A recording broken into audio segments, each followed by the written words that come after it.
Hoje, 13 de maio de 2015, estamos entrevistando pelo projeto História Oral do TRT-18 o desembargador do Trabalho, Platão Teixeira de Azevedo Filho. Boa tarde, doutor Platão. Boa tarde. Doutor Platão, em que data e local o senhor nasceu? Eu nasci no Rio de Janeiro, em 3 de outubro de 1951. Qual a origem da sua família? Seus pais são oriundos de qual estado? Meu pai é de Rio Grande do Sul, de Santa Maria, e minha mãe é de Minas Gerais, uma cidade pequena hoje, chamada Itapecerica, que na época era uma cidade próspera. Mas hoje todo mundo confunde com Itapecerica da Serra, mas não, Itapecerica de Minas Gerais. Que memória o senhor traz da sua infância e adolescência?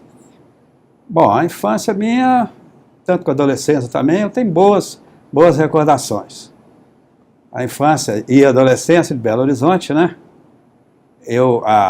Logo depois que eu nasci, minha mãe desentendeu com meu pai, no Rio de Janeiro, e me levou para Belo Horizonte. Então eu fui criado em Belo Horizonte. Fui criado numa família, minha mãe tinha 12 irmãos, então com muitos primos, né? Apesar de eu ser filho único, eu não tive esse problema de solidão, que eu tinha, vamos dizer, como diz aqui os goianos, primo para dar com pau.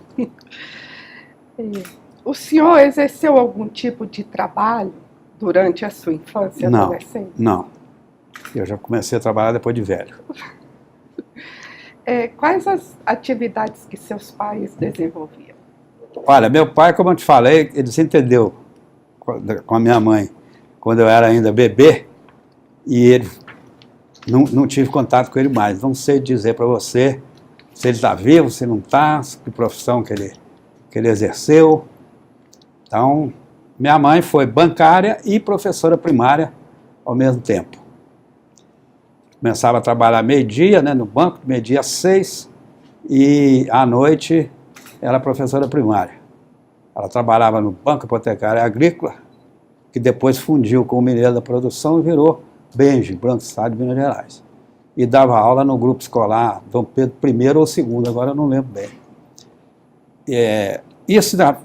Você me perguntou esse negócio da minha infância, isso quer dizer também que eu vivia muito sozinho, porque eu estudava de manhã, né? Minha mãe trabalhava à tarde e à noite, quer dizer, eu tinha pouco contato com ela. Vivia assim, ao Deus dará. Naquele tempo não tinha esse problema de violência, nem droga, né? Então, isso não deturpou, vamos dizer assim, o meu caráter, nem atrapalhou o resto da minha vida. Mas eu tive, assim, principalmente uma adolescência, assim, meio largada no mundo. Quando criança, adolescente, qual a profissão que o senhor aspirava a exercer ao tornar-se adulto? Bom, como minha mãe era professora primária, eu mesmo antes de saber ler e escrever, eu ajudava ela a corrigir aquelas provas de aritmética. Eu acho que por causa disso as pessoas deveriam falar alguma coisa, eu dizia que eu ia ser engenheiro. Mas depois de grande, não foi uma profissão nem que passou perto. Eu tive vontade depois de ser médico, mas na época o vestibular de medicina era muito difícil, não tinha esse tanto de faculdade que tem hoje, né? Era só federal, e eu, como eu não fui um bom estudante, eu não dei conta de passar no vestibular de medicina, tentei 2 vezes. Aí depois coloquei direito assim por opção, como o vestibular era o mesmo, as questões eram as mesmas para todas as carreiras, eu na hora de escrever lá, eu coloquei medicina eu não passo, engenharia também não, sei que era, né? Aí coloquei direito. E, bom, acabei passando, né? E estou hoje aqui. O senhor teve outras experiências profissionais antes de exercer a sua profissão jurídica? Eu fui bancário por um tempo, né? Por influência da minha mãe, e vendedor de material de construção. De bancário eu nunca passei de escriturário, e de vendedor eu era um vendedor mais ou menos fracassado. Tinha um colega meu que todo mês ele vendia 10 vezes mais do que eu, chamava Cabral. Aí depois na faculdade, no meio da faculdade, assim, eu larguei na época eu era vendedor, né? Aí eu larguei esse emprego e fui dedicar só a direito. Aí virei estagiário, peguei um crédito educativo, naquele tempo tinha crédito educativo. Então eu vivia, esse crédito educativo dava um salário mínimo, como estagiário eu ganhava outro salário mínimo, quer dizer, eu vivi durante o tempo da faculdade, metade para frente, né, para o final, com esses 2 salários mínimos. Quebrou o galho. Quais planos o senhor tinha em mente para o seu futuro profissional ao deixar a faculdade? Olha, eu nunca tive vontade de ser advogado. Eu só advoguei enquanto estudante. A faculdade tinha um departamento chamado Departamento DAJ, Departamento de Assistência Judiciária. Então, durante o curso, nesse departamento, eu advoguei e lá eu já vi que advocacia não seria minha profissão. Eu me lembro uma vez que o atendente do cartório lá me deixou falando sozinho, virou as costas, me deixou falando sozinho, eu falei, não quero mexer com isso não. E a minha ideia inicial seria o quê? Eu pensava, né? Eu vou ser delegado, depois promotor, depois juiz de direito. Eu queria ser juiz de direito. Na época eu nem sabia que existia juiz do trabalho. E como que eu fui? Não sei se você pensou em me perguntar isso. Como é que eu virei juiz do trabalho? Ainda na faculdade, antes de formar, na frente da Faculdade Federal lá de Belo Horizonte, chama Avenida Álvares Cabral, eu atravessando essa avenida, no canteiro central, eu cruzei com um professor que era juiz do trabalho, e ele falou comigo, Platão, está tendo concurso, isso no último ano, né? Está tendo concurso para juiz do trabalho, amanhã vai ser a prova oral, e tem 22 vagas, e estão passando só 8. Isso significa que vai ter outro concurso logo depois desse. Esse professor meu chama Haroldo Plínio Gonçalves. E se você estudar, você passa. E assim eu fiz. Aí eu já larguei tudo, já fui assistir o exame oral dos colegas, dentre eles do ministro Carlos Alberto Reis de Paula, um concurso antes do meu. E daí eu já passei a estudar só direito de trabalho, já me dediquei ao finalzinho do curso, formei, continuei estudando e acabei passando. Você vai perguntar, passou no primeiro? Não, eu me inscrevi em 3 concursos.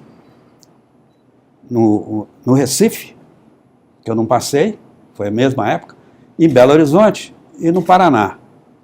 O concurso do Paraná foi um pouquinho depois, aí eu já tinha passado. Em Minas não fiz o concurso. No Paraná, que foi do ministro da Lazem, do juiz Hélio Galácia Lima. E foi dessa forma que eu fui parar na Justiça do Trabalho. Hoje, mais de 70 anos após a vigência da consolidação das leis trabalhistas no Brasil, um grande número de trabalhadores brasileiros ainda não possui seus direitos garantidos. Como o senhor avalia essa realidade diante da afirmativa do presidente Vargas? Olha, essa falta de garantia de direitos, eu acho que ainda faz parte ainda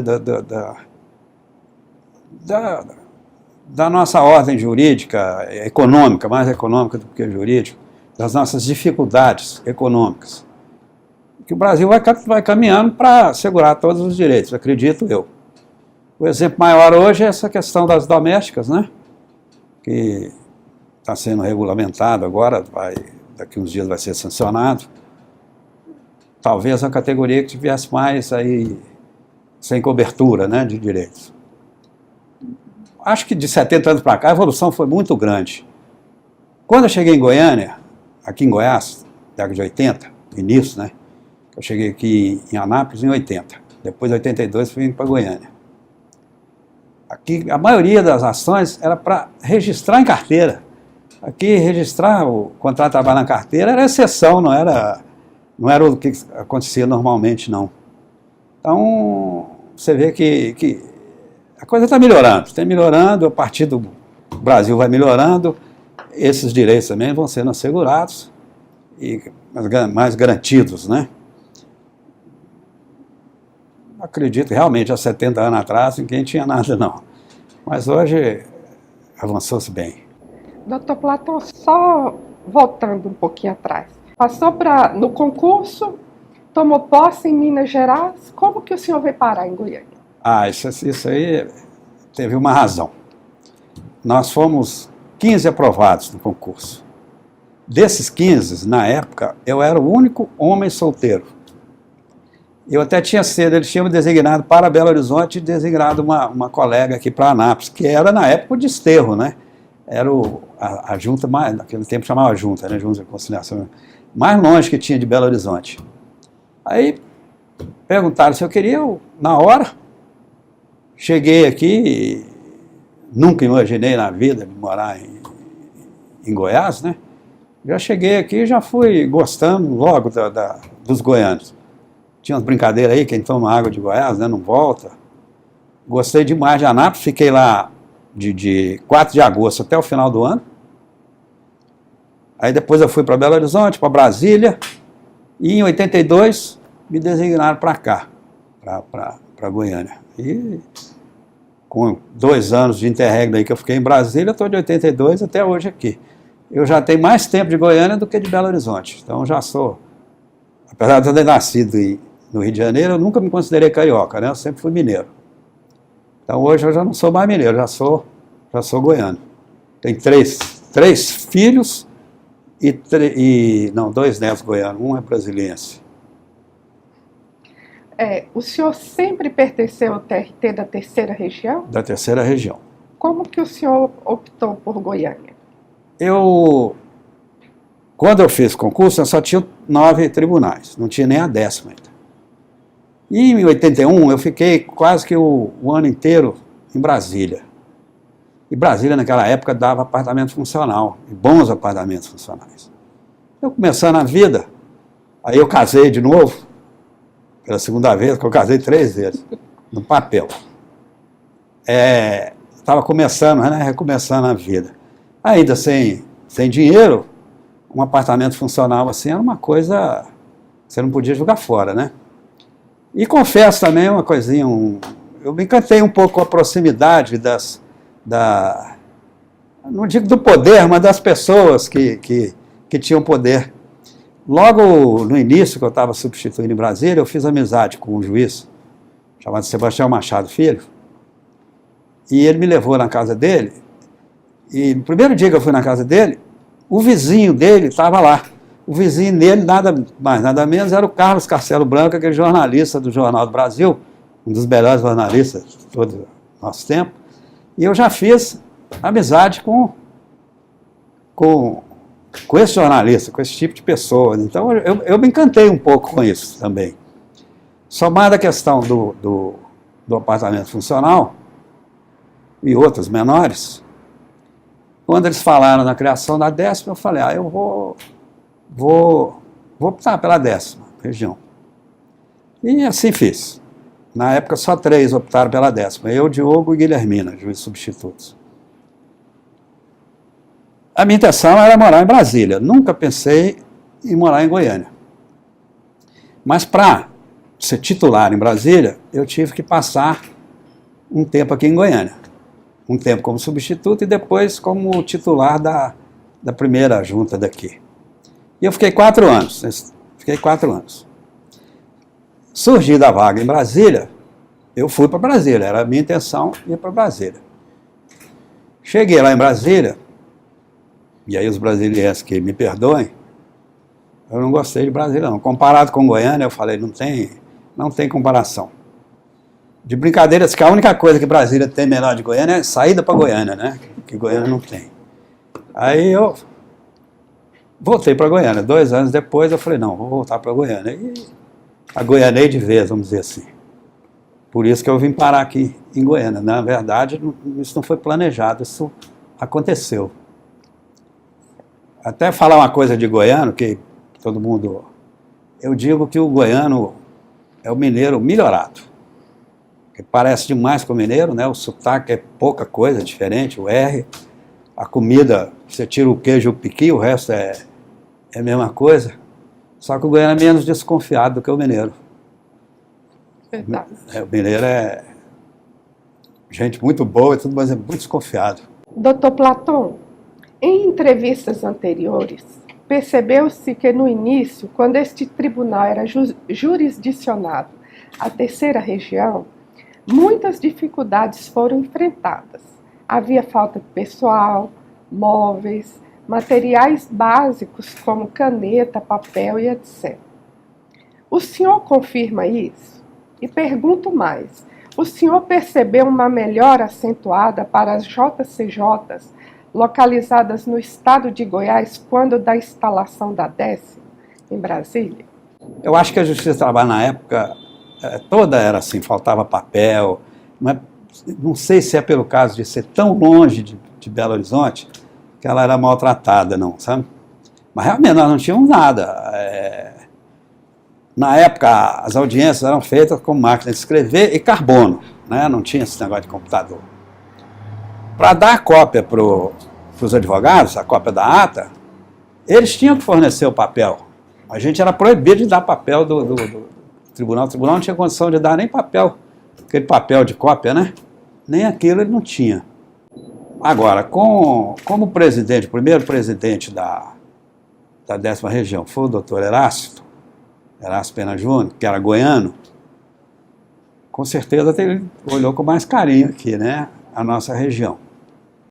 Agora, não sei se também lá em Brasília, isso é uma coisa que a minha memória não registra muito bem, não.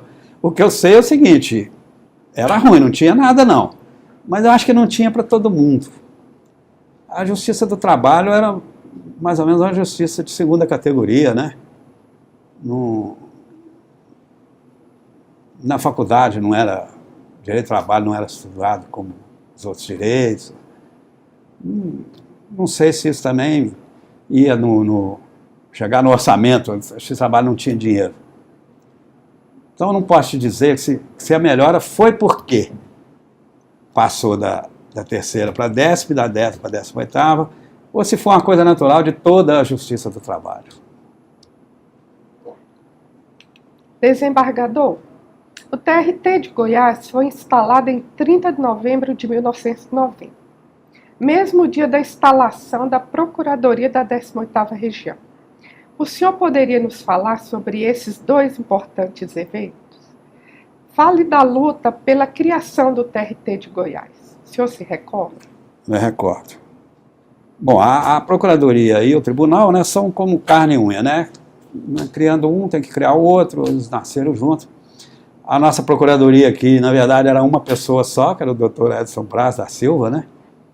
Por sinal, uma grande pessoa, um grande amigo.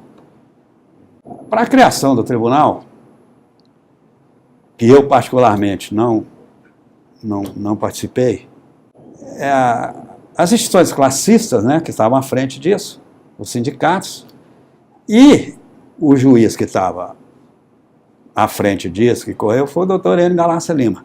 O comentário é esse, que o doutor Enio tinha falado que na aula que foi ele que criou o tribunal.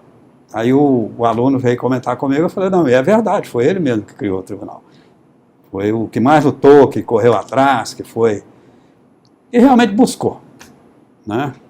Por uma dessas coisas que a vida caminha, né? Ele acabou não sendo, ele aposentou antes de ir para o tribunal. Mas essa luta dos sindicatos, né? E do doutor Enio. Desembargador, fale-nos, por favor, sobre a Justiça do Trabalho antes e após a criação do TRT 18. Aqui em Goiás, a Justiça do Trabalho realmente teve um salto de qualidade, né? Inclusive os profissionais em volta, porque, como eu estava dizendo, parece que na faculdade o direito do trabalho é dado assim, relegado a segundo plano, né? Com a criação do tribunal daqui, da 18ª Região, acho que os advogados se interessaram mais pelo direito do trabalho, as faculdades começaram a ter cursos pós-graduação de direito do processo do trabalho.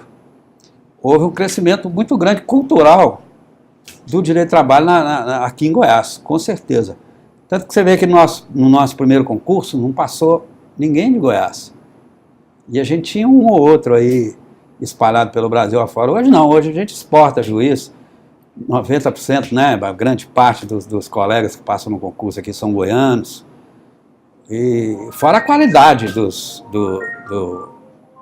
a qualidade dos advogados, a qualidade dos profissionais, né, de direito de trabalho e das ações, o nível, a complexidade das ações aqui cresceu muito, né? Antes a gente mexia com aviso prévio, 13º, férias, não, hoje são matérias complexas.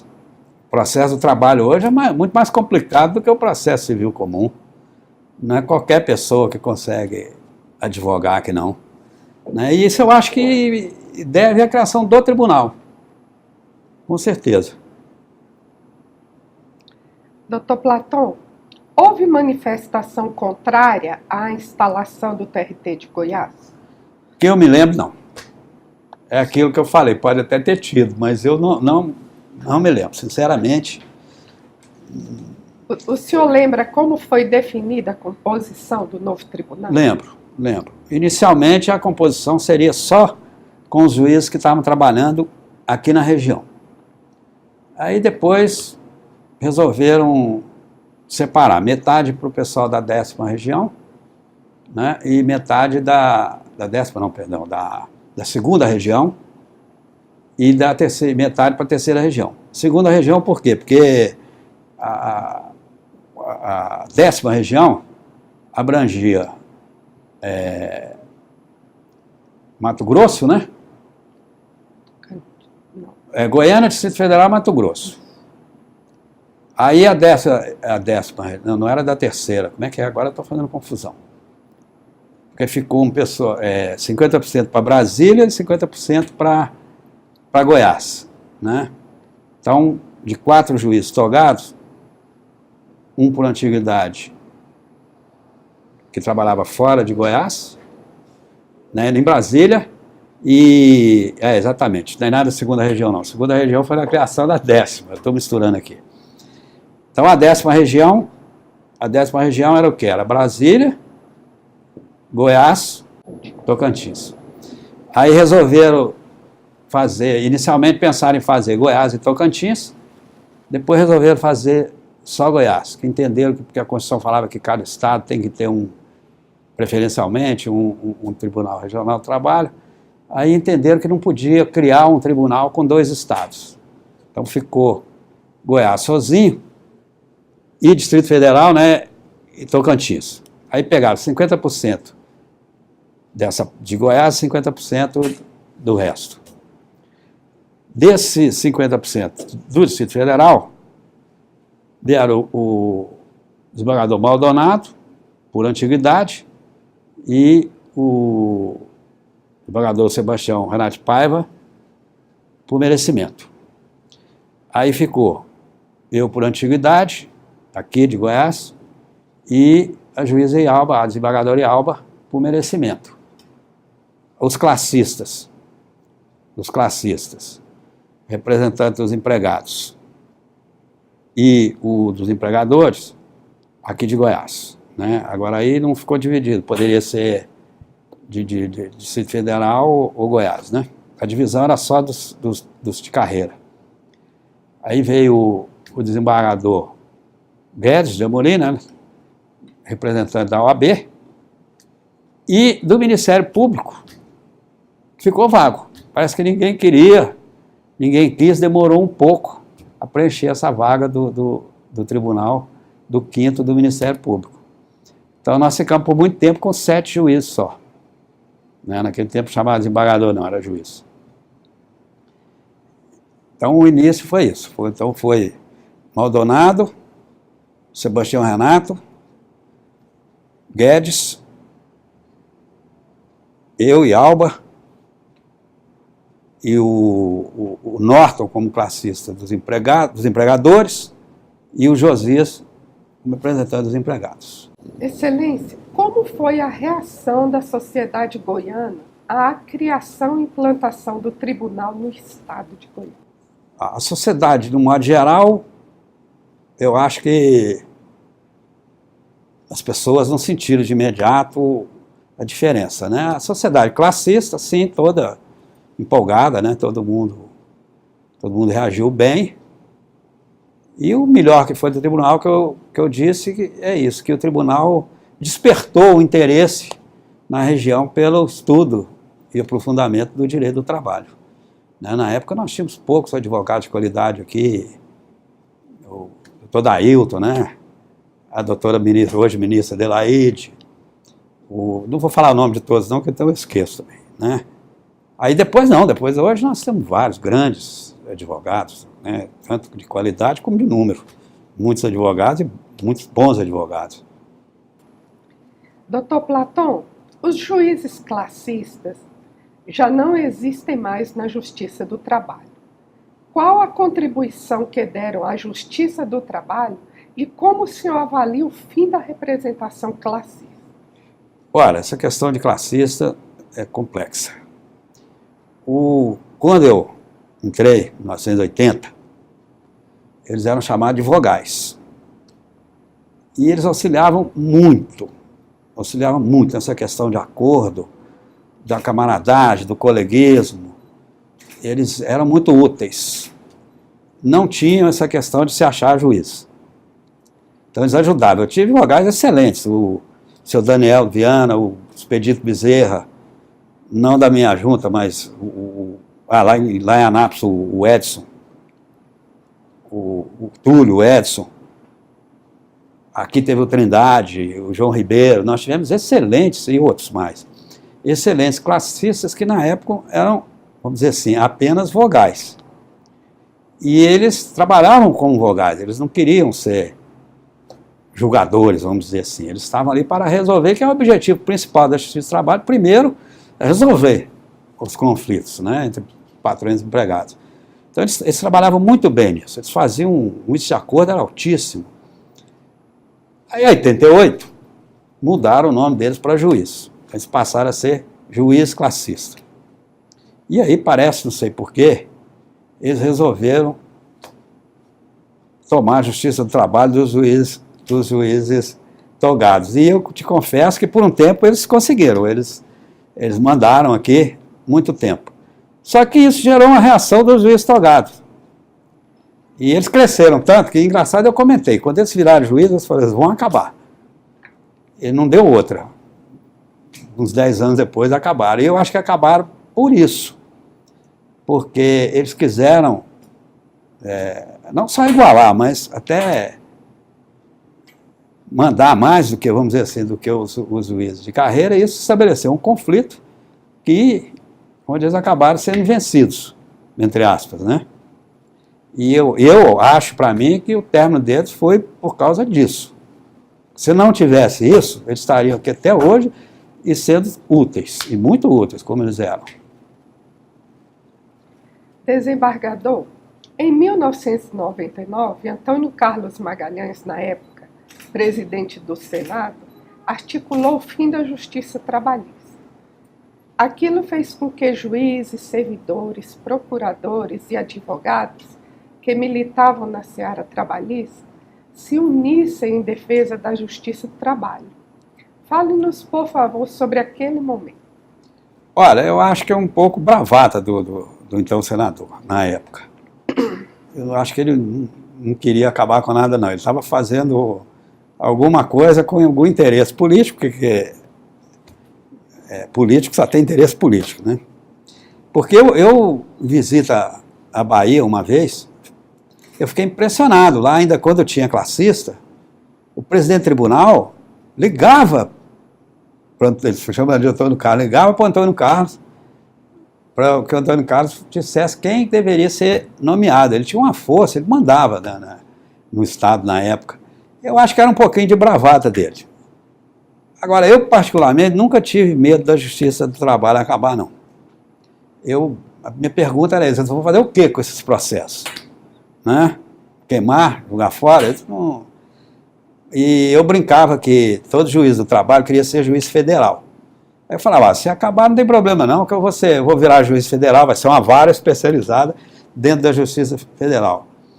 Eu estou fazendo essa brincadeira porque eu nunca tive medo de acabar com a Justiça do Trabalho. Não tem, em hipótese alguma, pode acabar com a Justiça do Trabalho. Porque vai fazer o quê com esse tanto de processo? Né? Então, eu não tive medo nenhum, mas muita gente teve, né? E teve, na época, muita articulação. A desembargadora Alba mesmo foi uma que tomou frente disso, né? Tem os servidores, os colegas. Mas eu particularmente nunca tive medo, não. Ainda fazia essa brincadeira. Ou a outra, né, que ela falava, se acabar com a justiça, eu vou ficar em disponibilidade, vou ficar ganhando sem trabalhar, né? Mas, tanto que não ocorreu. Ao contrário, a Justiça do Trabalho cresceu muito, né? Pegou uma competência maior, né, em 2004. Os processos ficaram mais complexos, né? Então, isso, continuo dizendo, acho que foi bravata do senador. Doutor Platon, no biênio de 30 de 1 de 97 a 28 de 1 de 99, o senhor foi eleito presidente desta Corte. Como o senhor se sentiu nesta tão nobre missão de administrar a 18ª Região da Justiça do Trabalho?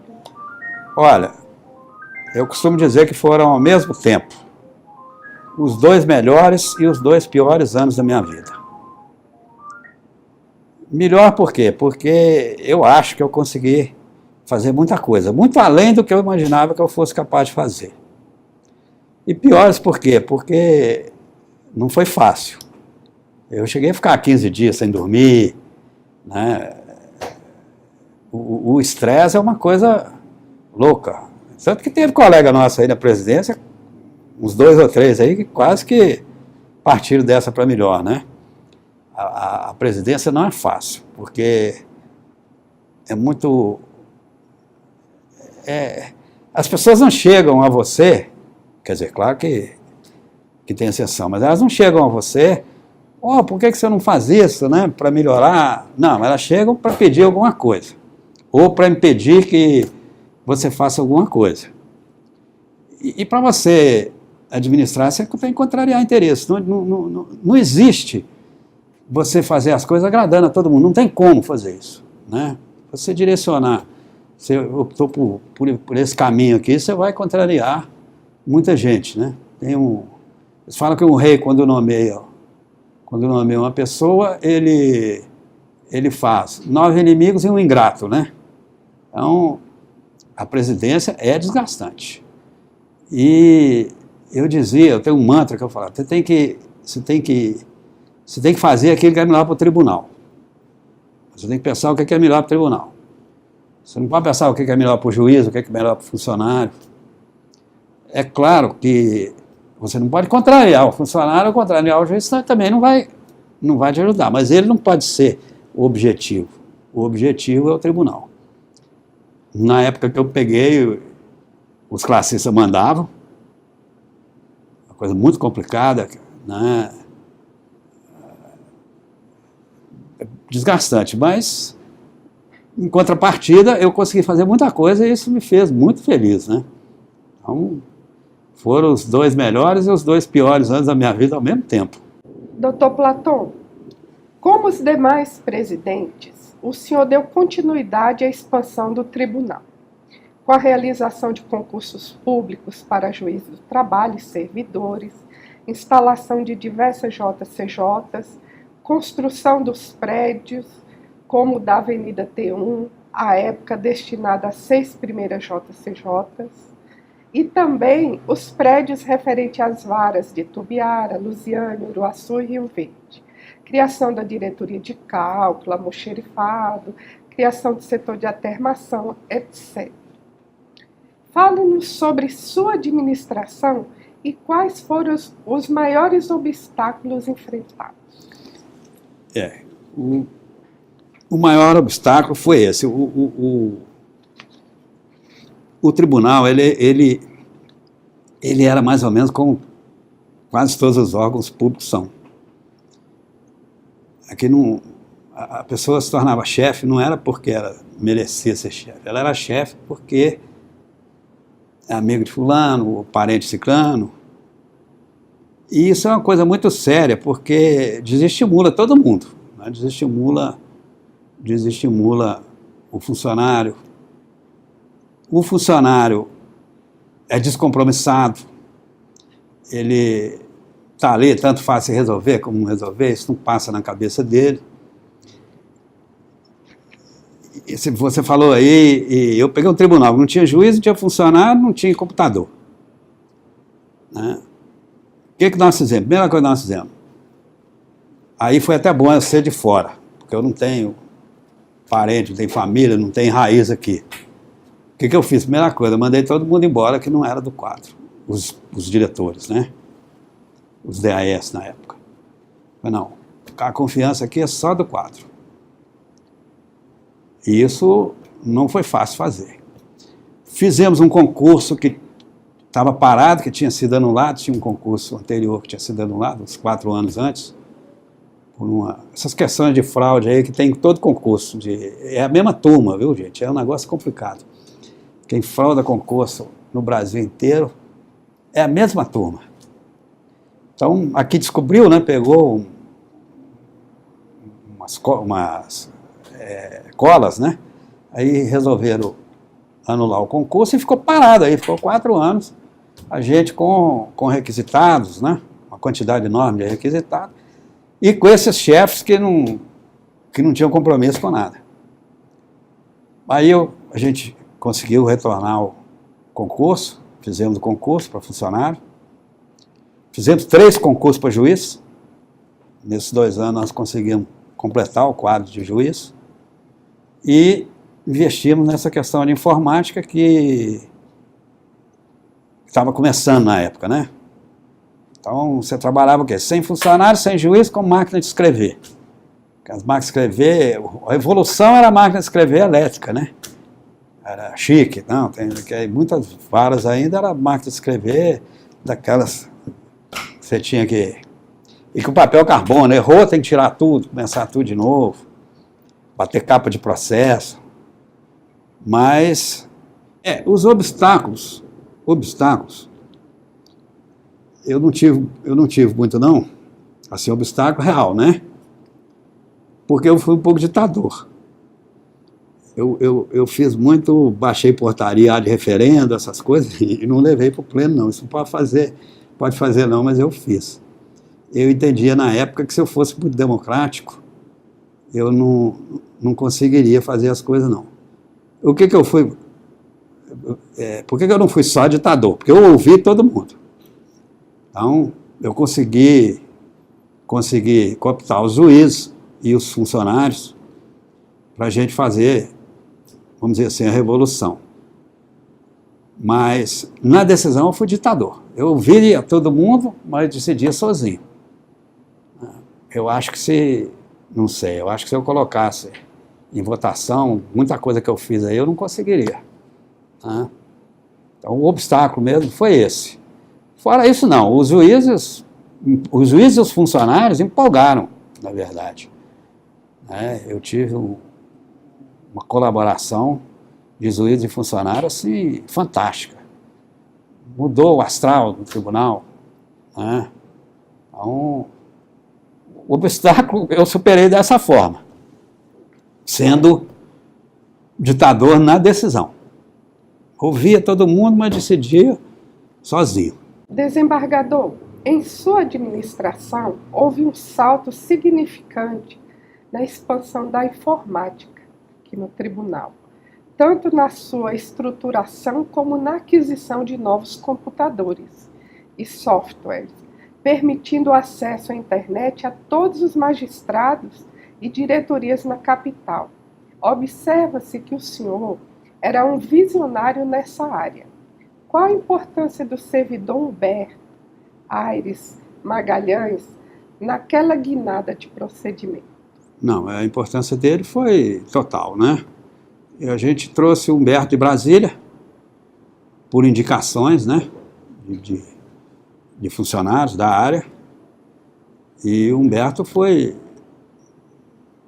tudo nessa questão. Mas deixa eu falar um negócio, não vou falar só do Humberto não, porque senão eu posso também fazer, como se diz,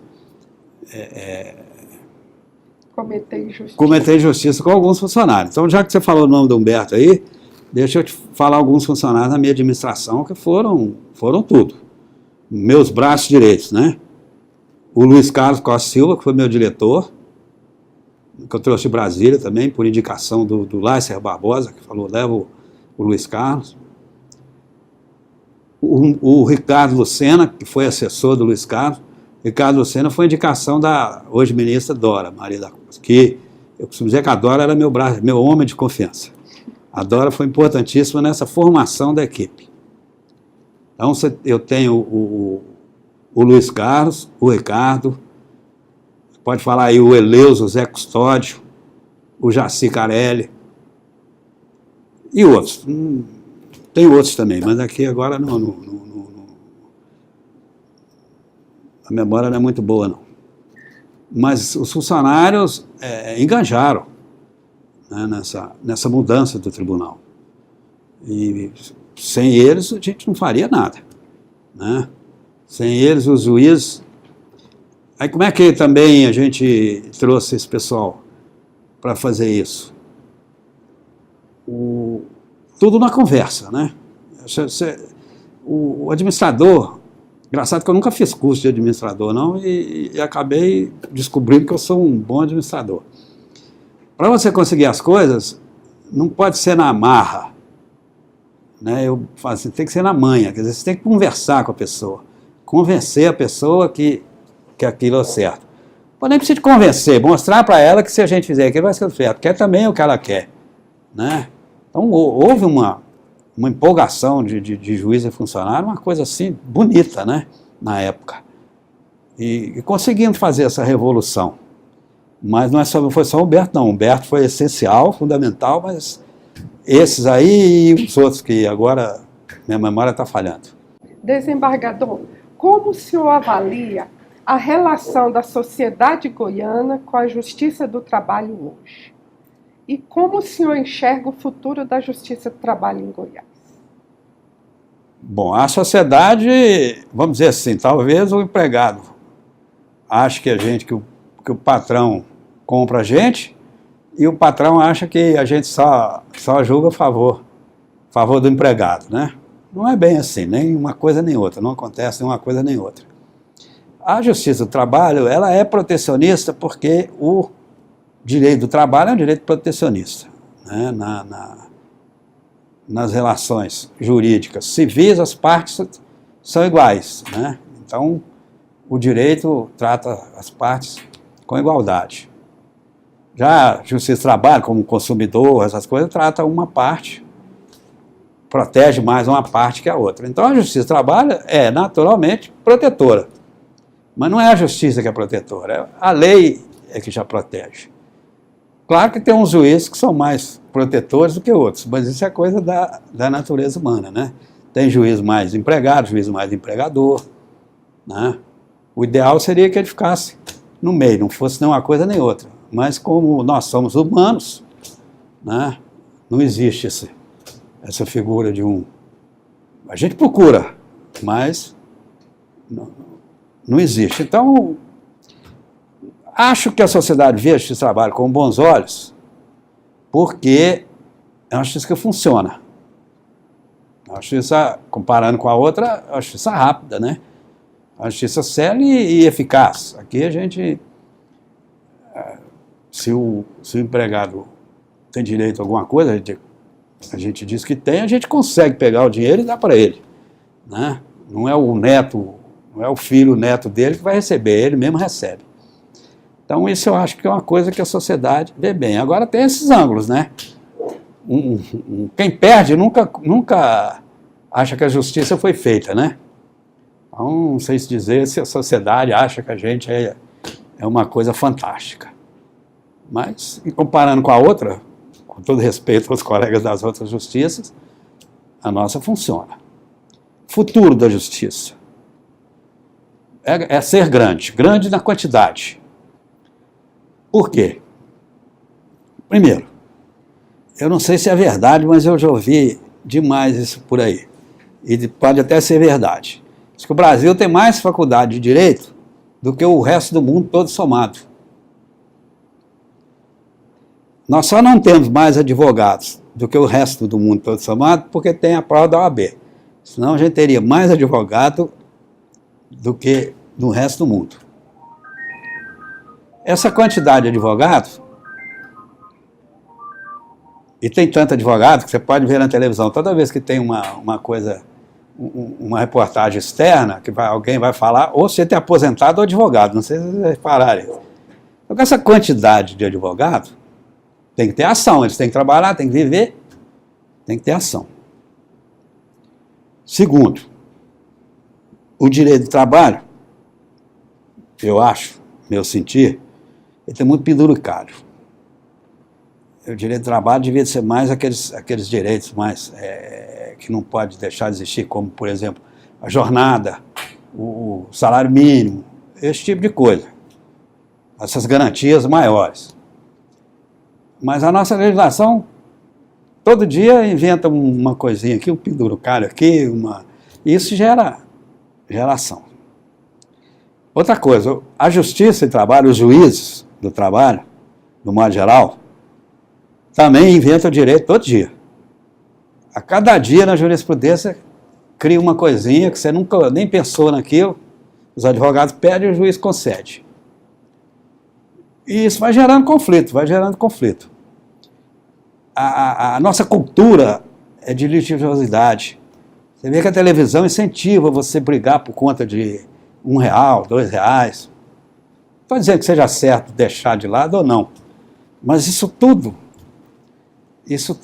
vai fazendo com que tenha mais ações. Então, você pensa, qual que é o futuro? O futuro é crescer, porque eu não vejo como diminuir as ações trabalhistas, não. Na minha cabeça, elas vão aumentar muito.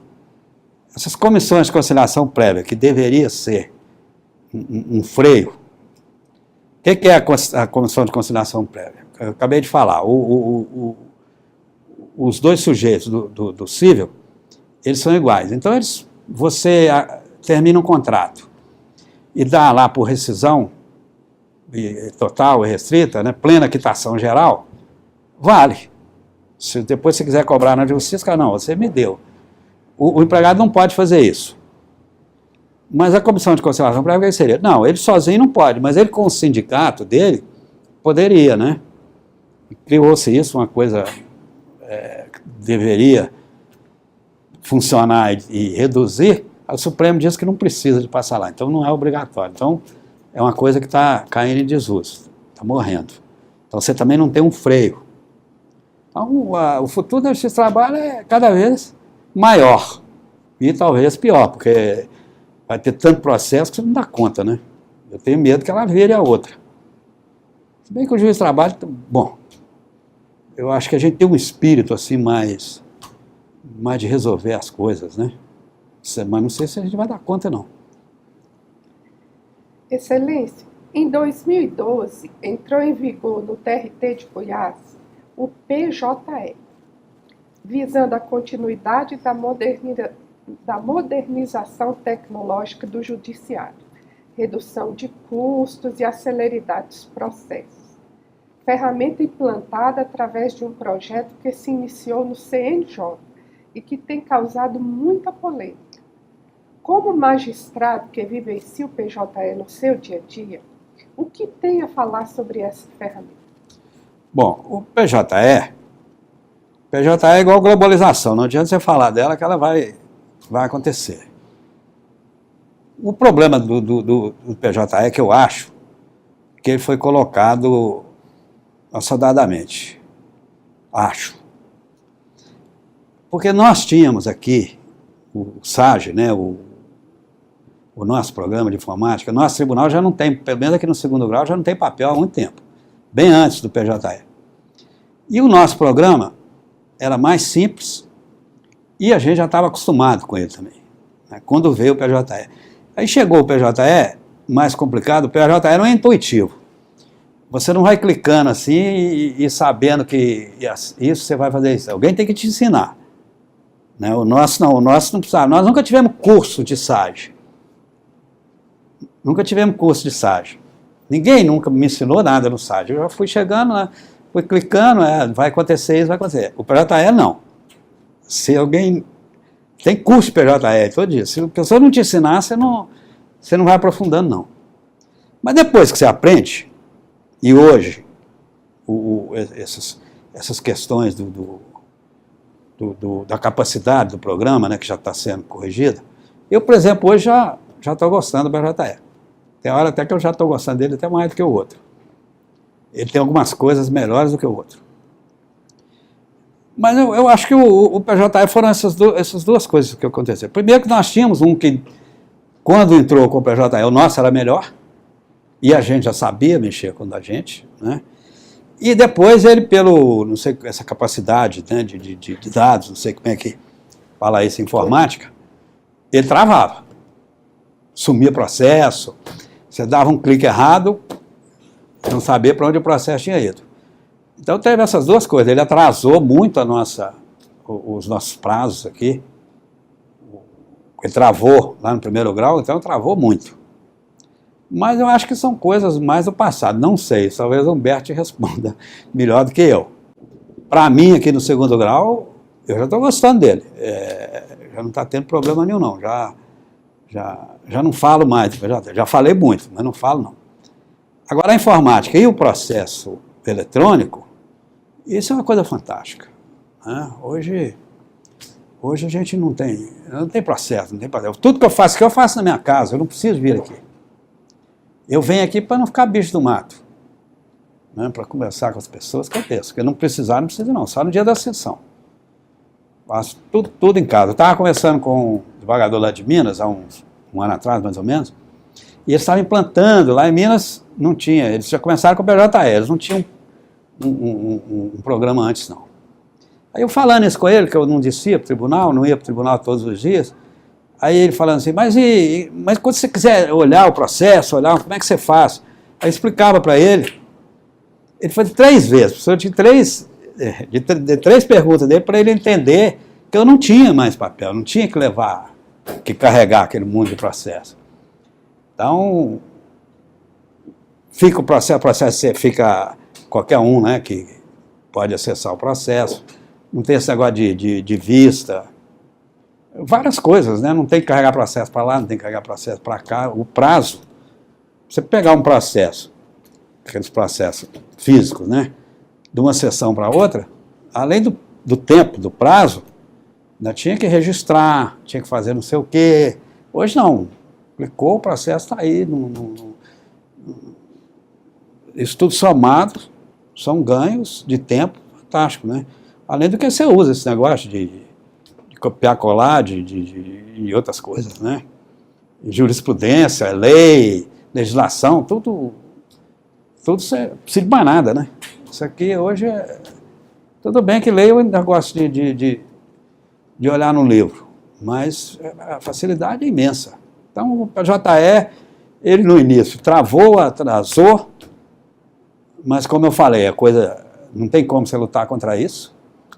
Agora, hoje ele é útil e depois que todas as justiças estiverem com esses processos eletrônicos, eu acho que a justiça em geral vai melhorar bem. Doutor Platão, o estado de Goiás ainda não faz parte dos considerados grandes centros do nosso país.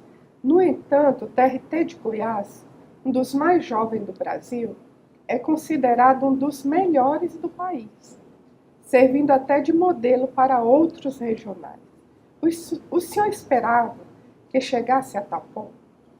Não, é isso que eu falei quando você me perguntou, quando eu fui presidente,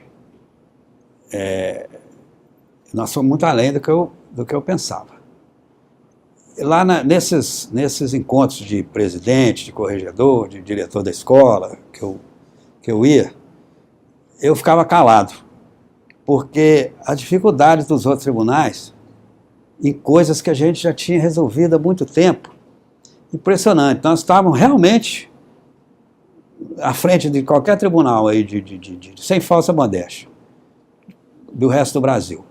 Então, para não parecer lá, esse goiano aí vem aí achando que é melhor do que os outros, eu ficava calado, porque nós éramos. Essas dificuldades, essas discussões, Talvez uma característica do goiano também, parece que o pessoal do sul, paulista, o carioca, o mineiro, eles são mais complicados para resolver as coisas. O nosso tribunal, além de... Claro que cada um pensa de um jeito, as pessoas não pensam igual. Mas aqui nós não temos briga, todo mundo é amigo de todo mundo, a gente conversa, discute. Tem tribunal aí que um desembargador não fala com o outro. Eles brigam muito com o TST. Outro dia eu falei lá, ó, o nosso tribunal é disciplinado. O TST mandou fazer, o corregedor mandou fazer, a gente faz, não discute não. Mas nós somos descomplicados. E eu acho que essa descomplicação ajudou muito a gente a evoluir. Fazer as coisas mais rápido, com mais rapidez. Agora, o fundamental foi esse engajamento dos juízes e funcionários que, em prol do tribunal, esse orgulho de trabalhar aqui. Não sei se continua não, mas eles até falavam, vocês lá no tribunal, parece que tem lavagem cerebral, vocês ficam falando bem do tribunal, não sei o quê. Não, mas houve um engajamento aqui. As pessoas tinham orgulho, ou tem, né, ainda.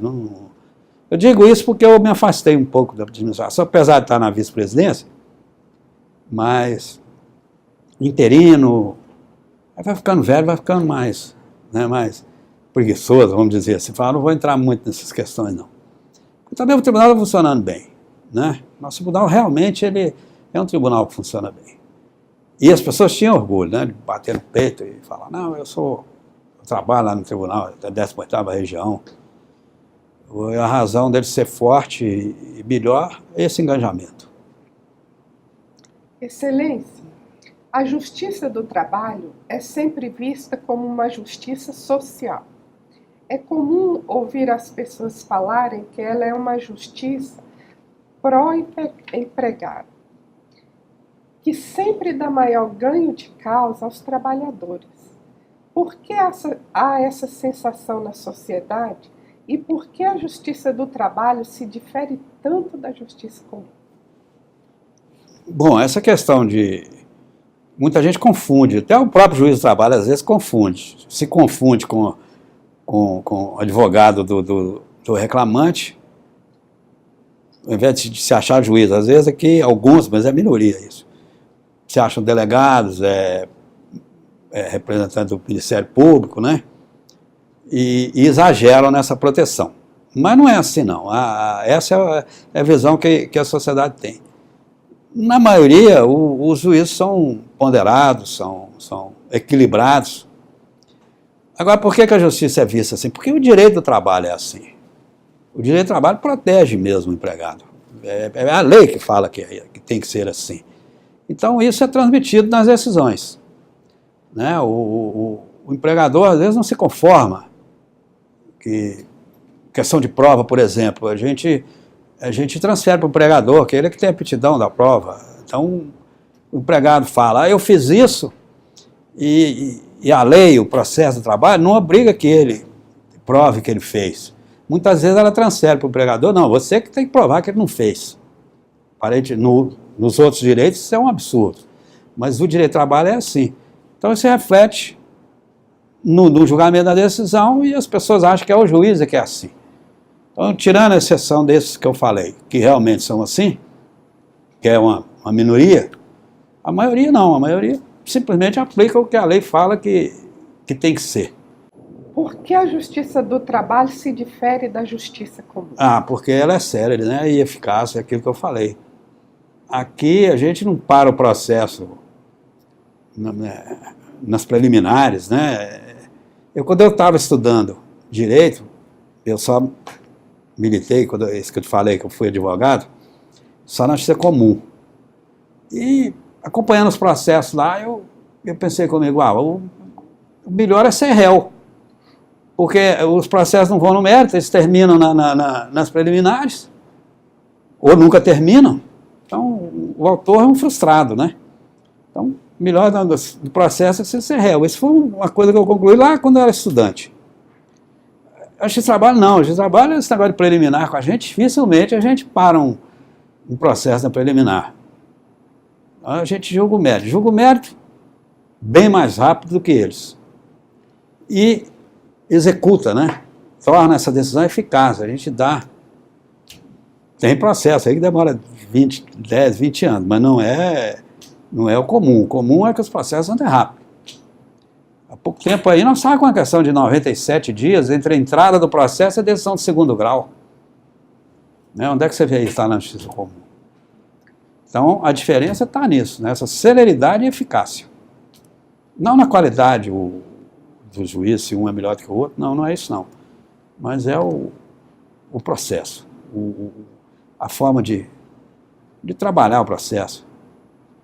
Aqui nós não temos tal do agravo de instrumento, né, deles lá, que qualquer decisão interlocutória aí, você tem um processo que vai para o tribunal, tem um recurso que vai para o tribunal. Aqui não, que isso aí depois você vê tudo depois.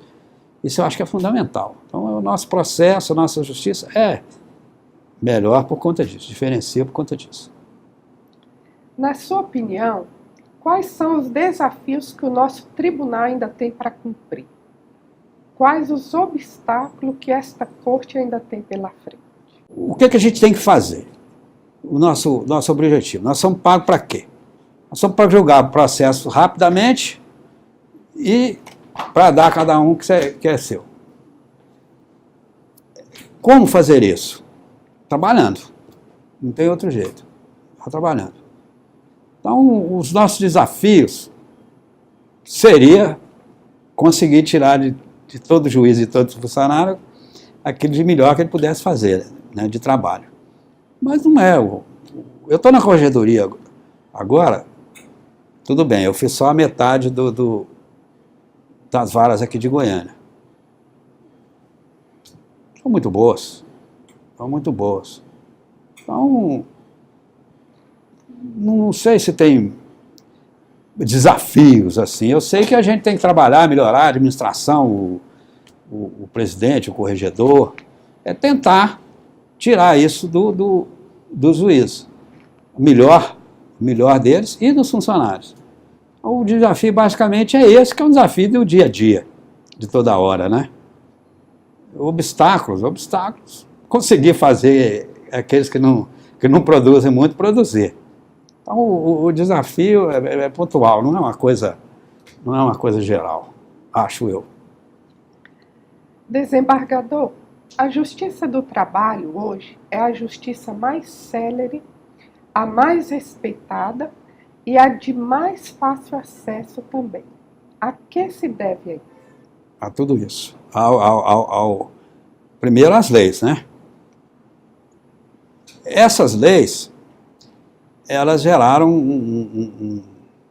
uma forma de pensar, né? O juiz do trabalho, eu acho que ele pensa isso. Ele pensa, eu tenho que julgar rápido, né? Não adianta um trabalhador que deixou de receber o direito morrer e o filho dele, o neto dele receber, né? Esse não é o nosso objetivo. Diferencia da justiça comum, lá você discute lá uma propriedade, uma coisa assim, que realmente, psicologicamente, vamos dizer assim, a pressa ali não... Claro que eles têm várias ações lá que tem que ser decididas de hoje para amanhã, né? Mas o nosso caso eu acho que é uma cultura, é enraizado, tanto o juiz como o funcionário, todo mundo que milita, né, na justiça do trabalho, a rapidez é inerente ao nosso processo. A rapidez e a eficácia, né? Não adianta também você dizer, ele tem direito a isso e aquilo e não receber. Tem um índice, uns falam que é muito grande, eu não acho que seja muito grande não, que é quando as empresas falham. A empresa faliu, nós aqui vamos atrás do sócio. Chega lá, o sócio não tem dinheiro, você vai fazer o quê? Enforcar o sujeito? Não. Né? Então tem um índice que nós ficamos frustrados. O cara não recebe, mas esse índice, para mim, é pequeno. Né? Os maiores fregueses nossos aqui são empresas grandes. Essas empresas grandes, transição julgada, elas pagam. Né? Transição julgada, o direito e o cálculo, elas vão e pagam. Um ou outro fica frustrado. Mas eu acho que é a cultura, nós fomos criados para isso, para resolver logo, nós todos. Doutor Platão, o senhor já ocupou as funções de juiz substituto, juiz titular de vara, desembargador e presidente deste tribunal. A partir dessas experiências, que palavras deixaria a um magistrado que está iniciando a carreira na área trabalhista? Primeira coisa é dizer para ele para não ficar contaminado com essa doença que chama juizite, né? O juiz, ele exerce uma função importante na sociedade, mas ele não é Deus, né? E eu brinco, tem muitos colegas que não acham que são, não, tem certeza que são, né? Mas não é, isso tudo é brincadeira e não é a maioria. Então, a primeira coisa é isso, ele saber que ele está exercendo uma profissão que é importante na sociedade, mas que não faz disso uma pessoa maior do que uma outra pessoa. Segundo lugar,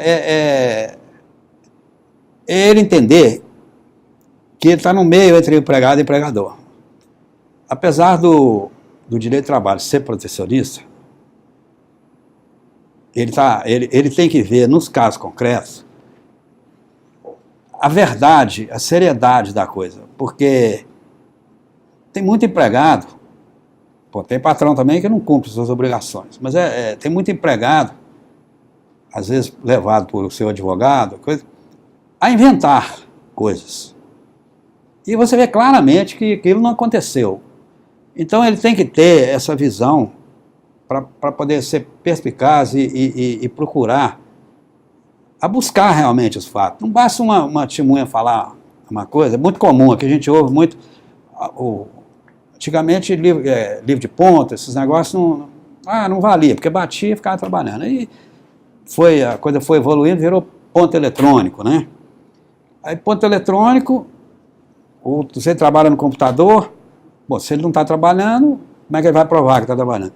Aqui vira e mexe, todo dia a testemunha fala assim, não, mas ele trabalhava com a senha do gerente no banco, trabalhava com a senha do gerente do banco. Olha, pode haver um caso ou outro de um gerente confiar no empregado e dar a senha para esse empregado.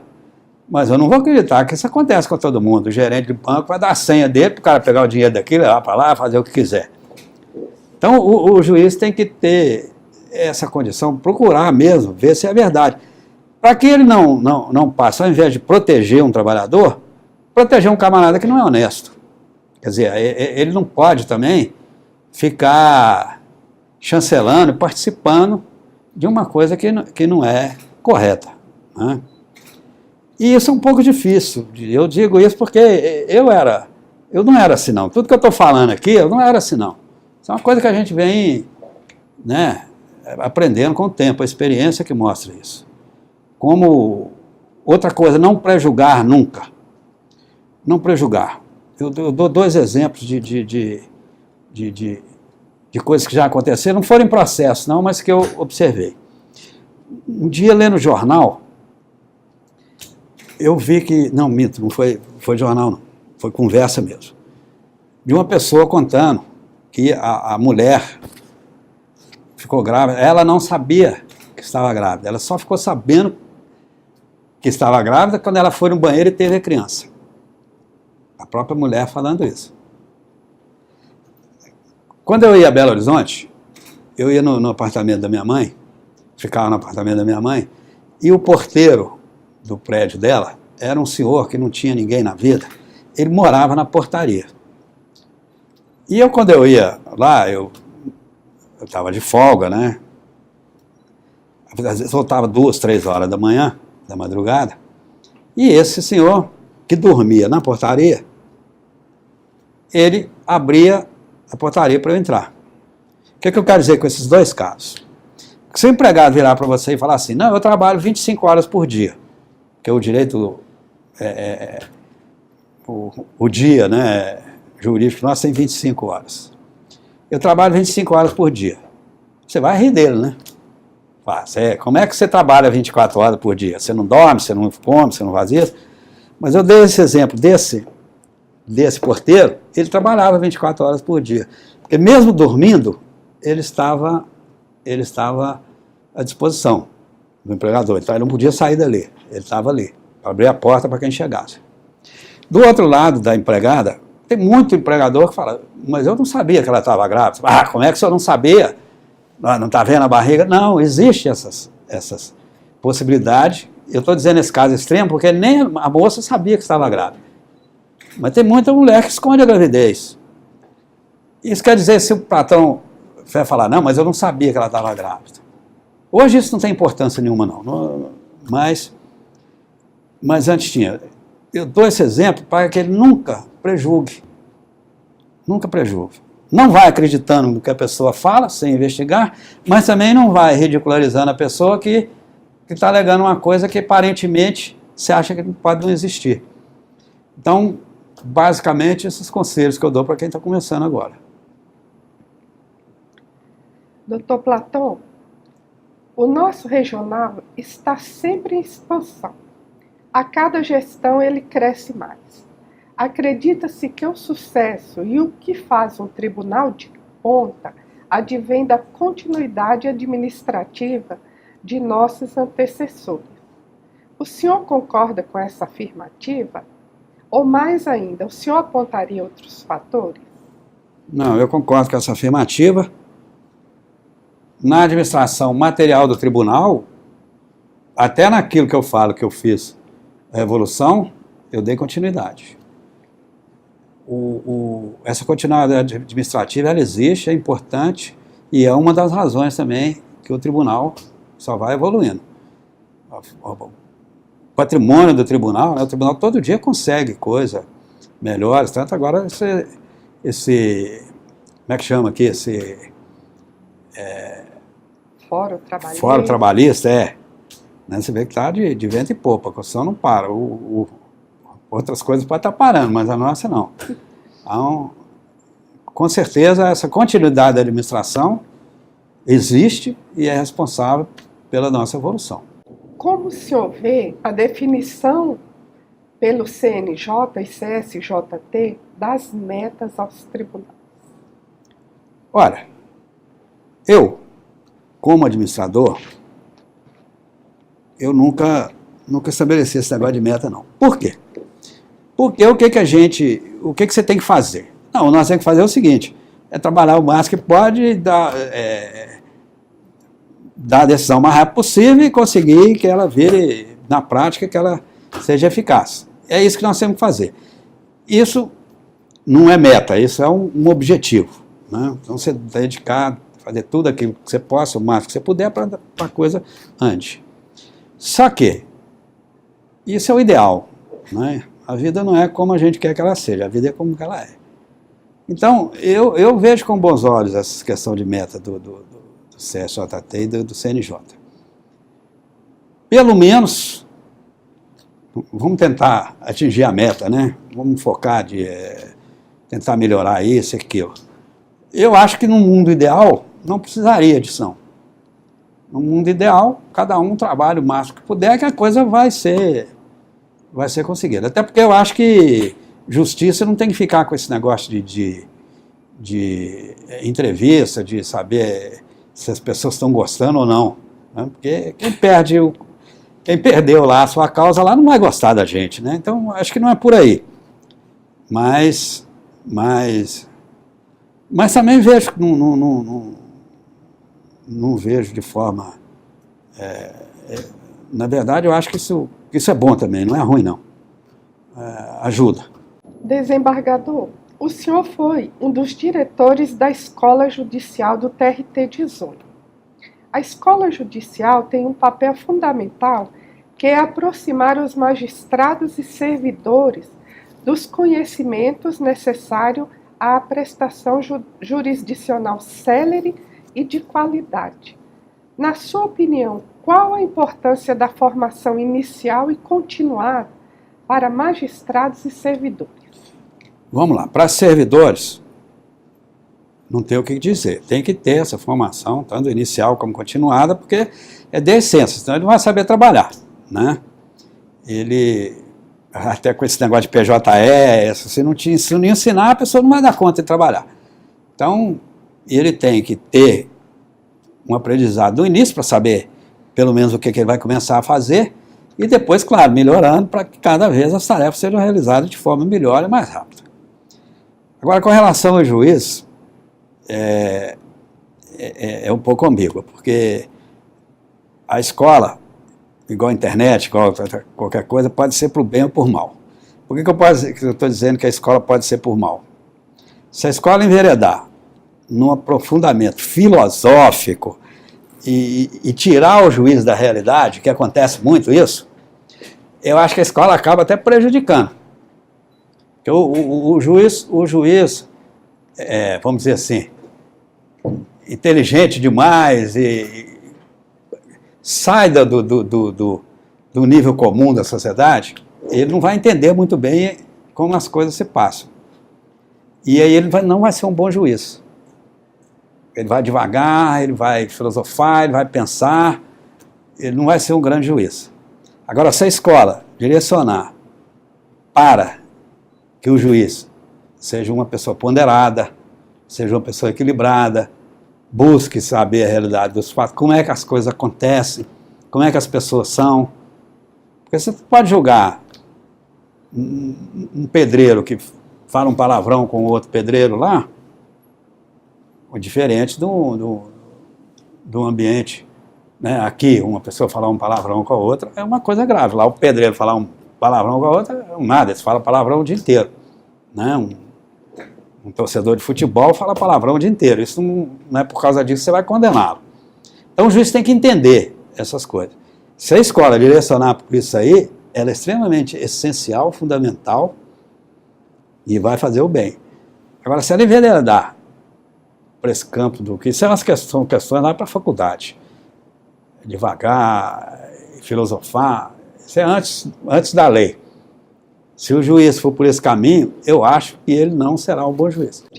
Eu fui diretor da escola numa época que eu não estava muito bem de saúde e não estava com um pique de ficar o dia inteiro lá na escola, até porque a gente não sai da jurisdição. Mas eu coloquei uma pessoa lá, que foi o juiz Luciano Crispim, que foi meu coordenador pedagógico, que fantástico. Esse moço, ele não saiu da jurisdição, ele nunca atrasou uma sentença, a junta deles é a mais rápida aqui a vara dele é talvez a mais rápida aqui de Goiânia, e ele estava todo dia lá na escola. E ele e o Gil foram fundamentais. Então, tudo que aconteceu nesses 2 anos, não foi por mim, não, foi para os dois. Se quiser me dar alguma importância aí, é porque eu escolhi os dois. Né? Mas quem realizou foram os dois. E esse menino é fantástico, Luciano Crispim. Enquanto magistrado, aconteceu algum fato inusitado que ficou na sua memória e que possa compartilhar conosco? Um fato assim no processo? Ou na audiência?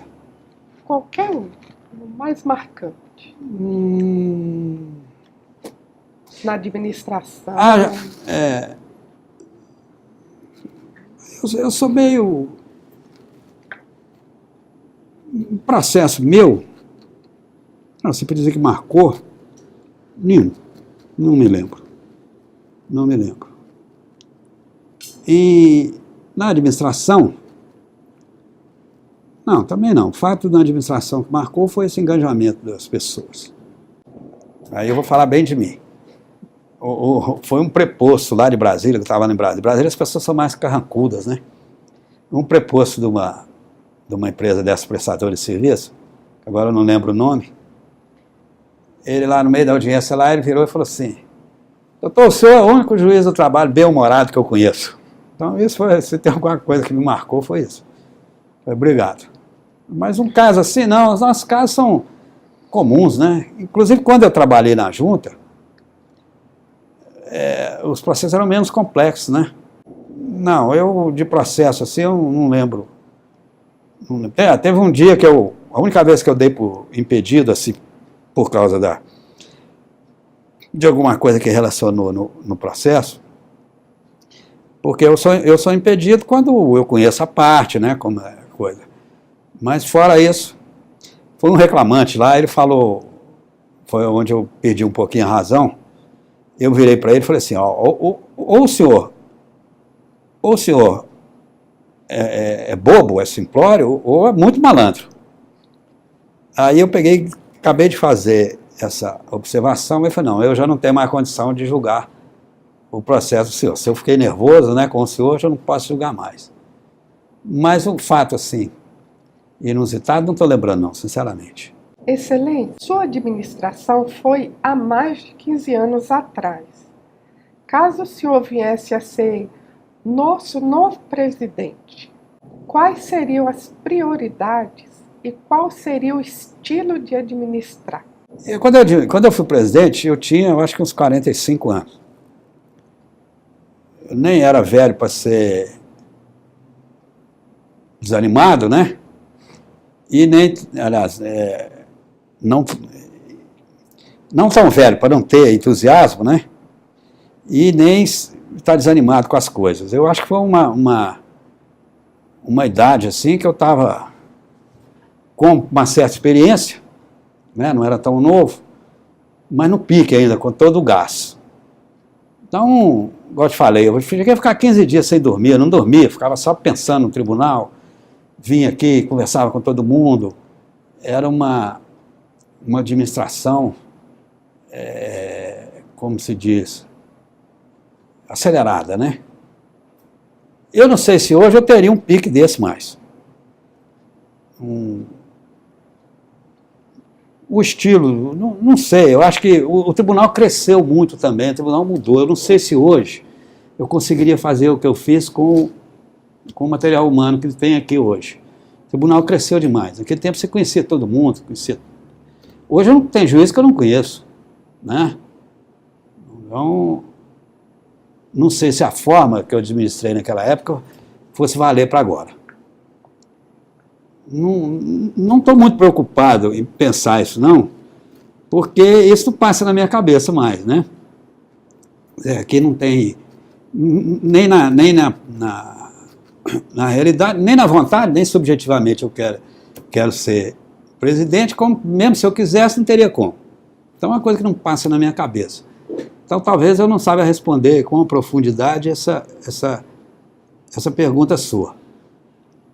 Agora, uma coisa que eu acho que na marra você não consegue nada, viu?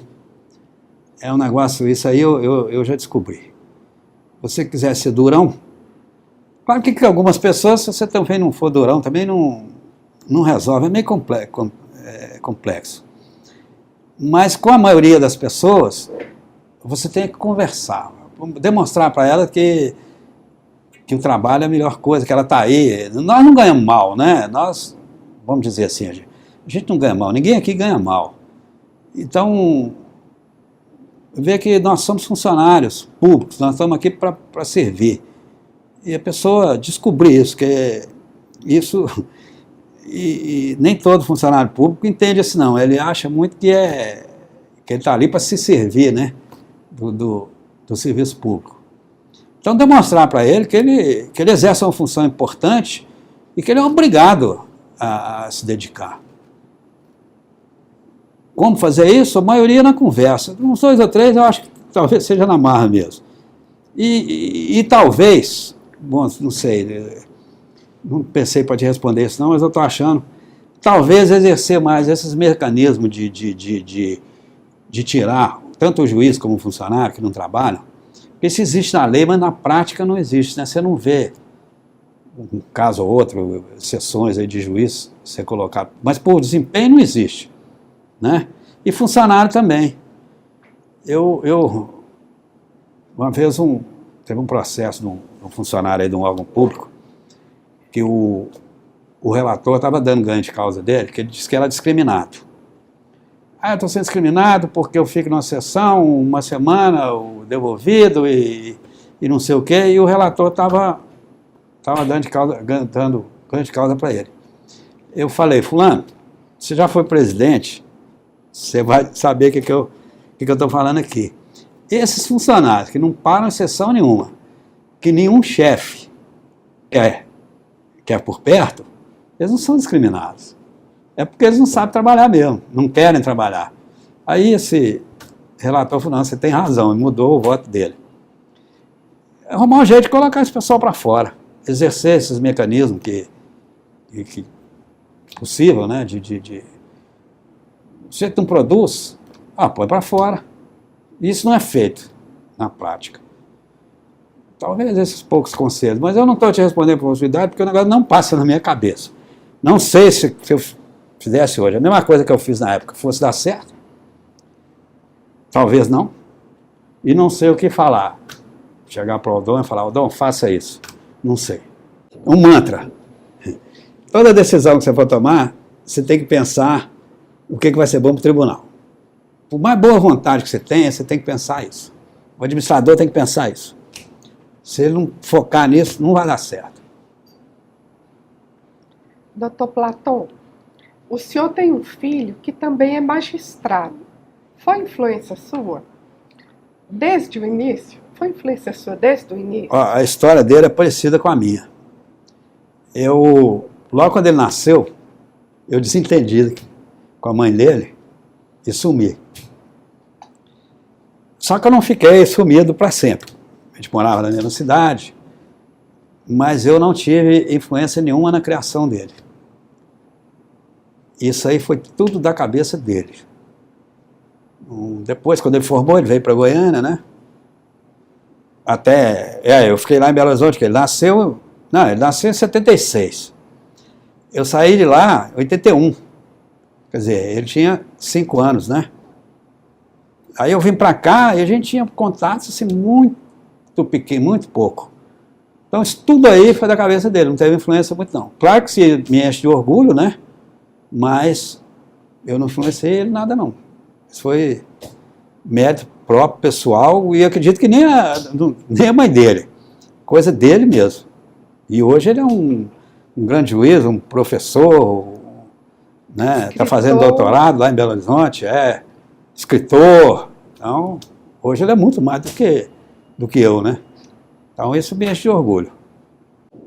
Desembargador, um dos maiores destaques da sua administração foi a valorização dos servidores da casa, nomeando para os postos de direção aqueles efetivos do quadro da Justiça do Trabalho, levando-se em conta tão somente os critérios da competência e também concedendo mais autonomia para os juízes de primeiro grau administrarem as JCJs. Fale-nos sobre essa importante marca da sua administração. Às vezes, nesses encontros de presidente, eles me perguntam o que é que eu fiz. Aí eu respondo para eles, eu fiz uma coisa simples. Eu valorizei o empregado, o servidor do quadro. Eu tirei os chefes que não tinham nenhum vínculo com o tribunal e dei entusiasmo, né? Demonstrei para o servidor que se ele trabalhasse direito, ele ia ser promovido, ele poderia chegar a chefe, como chegaram vários. Então eu coloquei primeiro chefe com vínculo, servidor do quadro, e fomos, através dessas pessoas, quer dizer, não era eu que falava, você vai ser promovido, mas o chefe é que falava, o meu melhor servidor é esse. E fomos valorizando quem realmente trabalhava. E isso provocou realmente um engajamento, uma mudança de forma de trabalhar, de ver o tribunal em todos os funcionários. Eu acho que só isso, o que é? Demonstrar aquele que poderia evoluir dentro do tribunal. Vários órgãos aí fora, e não vou dizer que era assim, mas dizendo, né? O chefe aqui, o que ele era? Ele era parente de um juiz, ou parente de um deputado, ou amigo do ciclano, Beltrano. não importava para ele se o tribunal, se a sessão dele estivesse funcionando ou não. O funcionário falava, para que eu vou aprender o serviço? Para que eu vou me esforçar se eu não vou ser chefe nunca? Isso é o que acontece, de um modo geral, no serviço público. Se você não valorizar a meritocracia, se você não tiver o mérito como fundamento do trabalho público, não adianta. Não vai adiantar. Isso é uma coisa simples. Então, essa coisa simples revolucionou o tribunal. Passamos de um dos piores tribunais, uma avaliação dos piores, para o melhor. Sem falsa modéstia. Por quê? Porque também não foi eu que fiz o tribunal ficar bom. Foram os funcionários e os juízes. Quando eu valorizei aqui, quando eu entrei aqui, quem mandava eram os classistas. Os classistas que mandavam. Mas não, classista aqui não vai mandar. Quem vai mandar são os juízes. Dei toda a autonomia para eles, e eles indicavam quem eles queriam para diretor. Agora, chegando no dia de hoje, o CNJ fez uma coisa que para mim não é tão boa assim. O CNJ tirou do presidente do tribunal e deu para o presidente da vara a nomeação do diretor. Eu acho, posso estar errado, mas eu acho que tem que ser um ato complexo. Da mesma forma que o presidente do tribunal podia escolher um diretor que não correspondesse, o titular da vara também. Ele escolhe o quê? Ah, porque torce para o mesmo time, porque é da mesma igreja, e não porque sabe trabalhar. Estou dizendo que todos fazem isso não, mas pode fazer, pode ser feito. Então o ideal seria o quê? Que o juiz escolhesse, mas passasse pelo crivo do presidente ou do pleno do tribunal. É claro que o juiz tem que ter autonomia, tem que valorizar o juiz, também não adianta você só pedir, cobrar e não dar nada em troca. Mas também não pode dar um poder absoluto, não. O poder absoluto em lugar nenhum funciona. Doutor Platão, que pergunta não foi feita nessa entrevista que o senhor gostaria que eu a fizesse? Não sei, eu sou muito calado. Não sei se... Eu estou falando muito aqui porque você pediu para eu falar. Não sou um sujeito de muita conversa, não. Então... Não sei se eu queria falar, gostaria de falar alguma coisa que você esqueceu de perguntar. Recentemente, o senhor passou por uma cirurgia que houve complicações. Sentiu medo de morrer? Quais as lições o senhor tirou sendo confrontado pela fragilidade da vida? Olha, eu, nesse tempo todo, foi demorado, né? Foi... penoso, mas em nenhum momento eu achei que eu fosse morrer, não. Não passou na minha cabeça que eu poderia morrer, não. Passou na minha cabeça assim, poxa, isso não vai terminar nunca, eu não vou poder andar na rua igual todo mundo anda. Será que a vida inteira eu vou ficar desse jeito? Mas morrer, não. Eu até perguntei ao médico, depois que eu melhorei, eu perguntei para ele se em algum momento eu corri algum risco de vida. Ele falou que não. Não sei se ele estava falando a verdade ou não, mas eu sei que na minha cabeça não passou por isso, não. Mas eu sei por que você está perguntando isso. Você deve estar perguntando para eu que responda alguma coisa se mudou a minha cabeça em relação à morte. Não, eu vou falar para você. Eu não sou religioso, não acredito em outra vida. Como diz o Vinícius de Moraes, só se vier atestado embaixo, assinado por Deus e com firma reconhecida, que eu possa mudar de ideia. Então isso aí é uma coisa que eu sempre fui resolvido. Eu acho que um dia eu vou morrer. Né? Eu virei ateu com 12 anos de idade. E durante esse tempo eu nunca tive um momento assim de será... Então, eu tenho uma relação já resolvida com a morte. Eu sei que eu vou morrer, paciência, vai morrer. Agora, outro dia eu estava pensando nessa questão de imortalidade, né? A ciência já está falando em imortalidade do corpo, né? Não imortalidade da alma, mas do corpo. Da alma é outra coisa, né? A alma, para mim, é o quê? O que é o espírito para mim? O espírito é uma propriedade da matéria altamente desenvolvida, né? Se der uma pancada na cabeça aqui, você vai ficar, quer dizer, Eu acho que o espírito não existe fora da matéria, do nosso corpo. Mas isso cada um pensa uma coisa. Meus filhos são todos religiosos, todos não. O Platão é evangélico. A Ingrid é católica praticante. A Karen, a terceira, eu acho que ela é ateia. O Vinícius, que é o mais novo, engraçado que a minha mulher, outro dia eu perguntei, conversando sobre esse negócio, né, de existência de Deus ou não, ela deu uma resposta que eu nunca vi ninguém responder isso. Ela falou, nunca preocupei com isso não. Engraçado que isso parece que é a primeira pergunta que vem, né, a primeira questão filosófica que a pessoa tem é isso, né, se existe o espírito, né, fora da matéria, um criador ou não. Mas que nunca tinha pensado isso não. E me parece que o mais novo meu é assim também, ele não...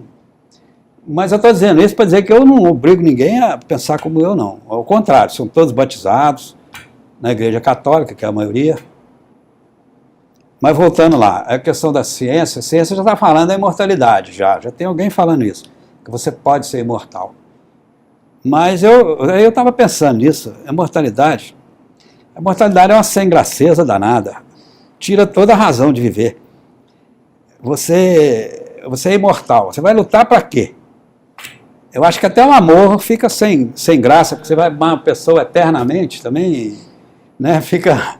Tira a graça. Você viu a propaganda de uma seguradora, Mafre, na televisão? Não sei se você lembra dessa. Que tem lá Deus lá, você morre, Deus não, São Pedro, né? Vai para o céu. E eles mostram o céu para mim, que eu acho que esse céu idealizado deve ser isso.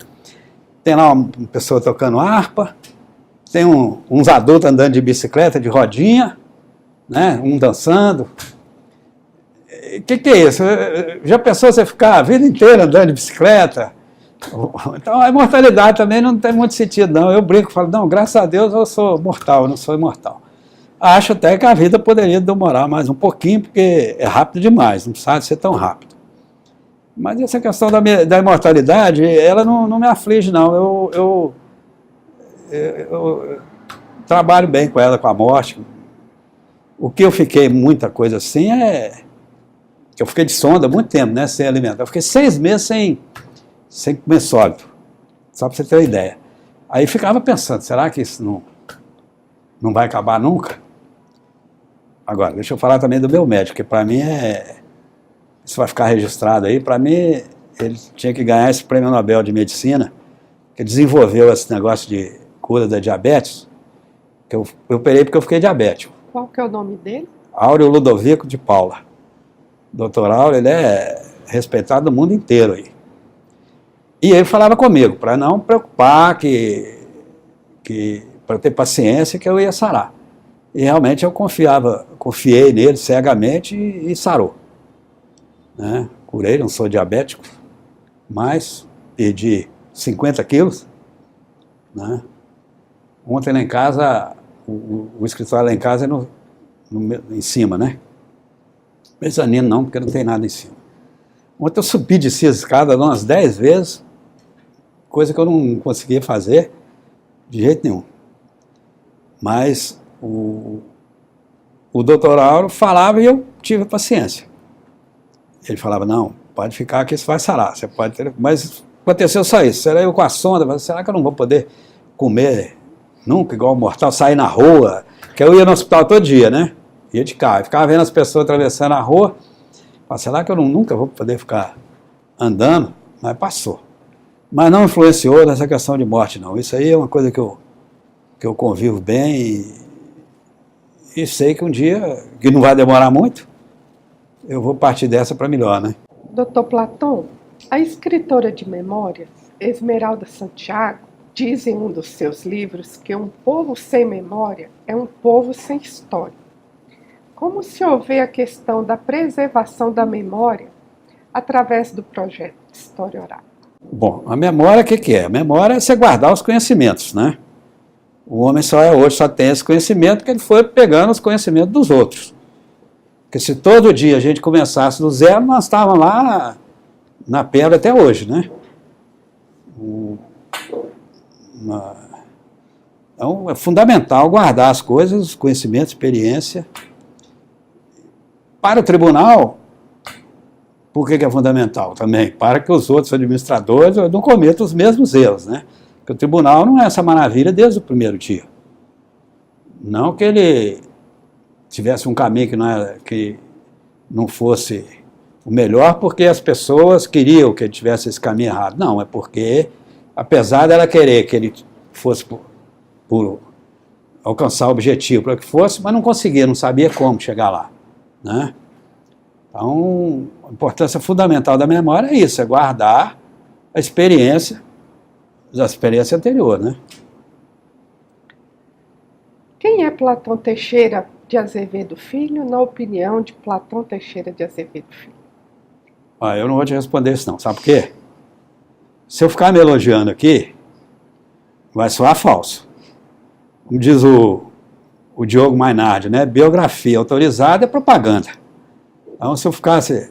Aliás, eu já me elogiei antes, porque eu acho que aquilo ali foi importante ter registrado aquela questão da mudança da forma de administrar. E eu acho, até abrindo um parênteses e voltando lá para trás, acho que o tribunal não precisa de depender de político para conseguir as coisas, não. Política é muito de momento. O político ele faz aquilo que interessa para ele. Não estou nem falando de corrupto, não. Ele quer ganhar a eleição dele. Então, se no momento aquilo for interessante, ele vai fazer. Como é interessante ajudar um tribunal da região, da cidade dele, ele vai acabar fazendo isso. Você fazendo alguma coisa que ele queira, colocando algum parente dele ou não colocando, ele vai fazer do mesmo jeito. Então, você não precisa de ficar dependendo de político, não. Até outra coisa que, às vezes, mas você com uma trajetória dessa, por que você não virou ministro? Né? Eu fiquei lá quando eu fiquei no TST, aqueles colegas meus, 90% virou ministro hoje. Por uma razão muito simples. Para ser ministro tem que pedir para o político. Isso aí desde que eu entrei na carreira, eu falei, isso aí eu não faço. Então minha carreira termina no TRT. Inclusive a presidência. Eu só fui presidente porque aqui é o mais antigo, que a presidência é eleita entre aspas. Não existe, porque se fosse para pedir voto também, eu não ia pedir, não. Entre colega até que eu não seria esse constrangimento, mas político, não. Então, voltando lá, qual que é... estou falando aqui. Por que eu não vou responder? Porque eu não vou ficar me elogiando. E nem falando meus defeitos também, não vou ficar propagando aqui meus defeitos, não. Então, essa pergunta eu vou ficar te devendo. Essa resposta eu vou ficar te devendo. Doutor Platão, como desembargador, como presidente, o senhor acha que o senhor cumpriu sua missão no tribunal? Eu acho que eu cumpri. Acho que eu cumpri. Como administrador... O senhor se sente realizado? Sim, é aquilo que eu falei. Quando eu falo que foram os 2 melhores anos da minha vida, foi porque até hoje tem gente que fala na minha administração. Né? Não tem satisfação melhor do que isso. Como juiz, se as pessoas não estão falando, juiz do trabalho, juiz de direito, tem que ser igual juiz de futebol, sabe? Se ninguém está reclamando dele, está falando, então é porque está bom. Então, como juiz, aí, como é a minha profissão, eu não vou falar para você que eu sou aquele juiz que eu falo que o juiz deve ser, como o juiz deve ser. Mas eu procuro ser.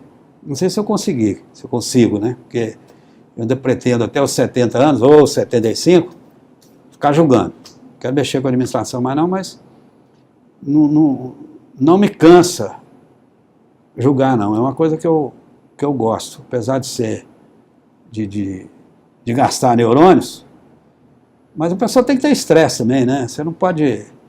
Isso agora é aposentadoria também, eu acho que não devia existir aposentadoria, não. Tinha que ter um atestado médico, o médico falando, esse aqui não pode trabalhar mais.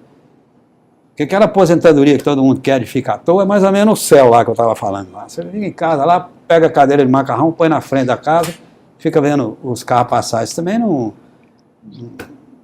Ou ficar na frente da televisão, isso também não tem graça. Você pode diminuir o seu ritmo de trabalho, claro, né? Você não precisa trabalhar igual você trabalhava quando você era jovem. Mas tem que trabalhar, tem que ter um estresse, tem que pensar alguma coisa. Senão a vida também deixa de ter razão, né? Doutor Platão, o que é a vida? Bom, a vida é aquilo. Nem o Gonzaguinha soube responder, né? Porque tem aquela música, o que é aqui. A vida... Bom, eu não sei o que é a vida, mas a vida é o quê? Você tem duas razões da vida, né? Que eles falam aí. Uma é procriar para manter a espécie. A outra é a busca da felicidade, né? Ou uma ou outra, ou as duas. E eu acho que, na primeira eu cumpri, que eu tenho 4 filhos, né? 4 filhos, eu tenho 3 netos. Na busca da felicidade, eu vou... Agora aqui eu vou falar um negócio assim que você vai falar, mas esse cara é enjoado. Mas eu acho que eu sou o cara mais feliz do mundo que eu conheço. Eu nunca, não tenho 63 anos, não tenho uma tragédia na vida. Meus filhos são saudáveis, meus netos são saudáveis. Eu nunca perdi filho, né? Você pode dizer assim, mas você não perdeu a avó, a mãe? Perdi, mas isso é a coisa natural da vida, né? Profissionalmente, eu acho que essa questão administrativa me realizou, mas muito. Muito. Bom, eu acho que eu sou casado com a melhor mulher do mundo, né? Eu brinco, minha mulher é rica, bonita e inteligente. Quer dizer, isso não existe, né? Quando é que o cara pode querer um negócio desse? Eu tenho. Então, eu não sei te responder o que é a vida, mas que para mim ela é boa, e eu acho que eu sou feliz, eu sou. Agora, amanhã vai ficar doente, vai morrer, vai, mas isso faz parte da vida, né? A vida você vai e depois tem um declínio. Eu convivo com isso também bem.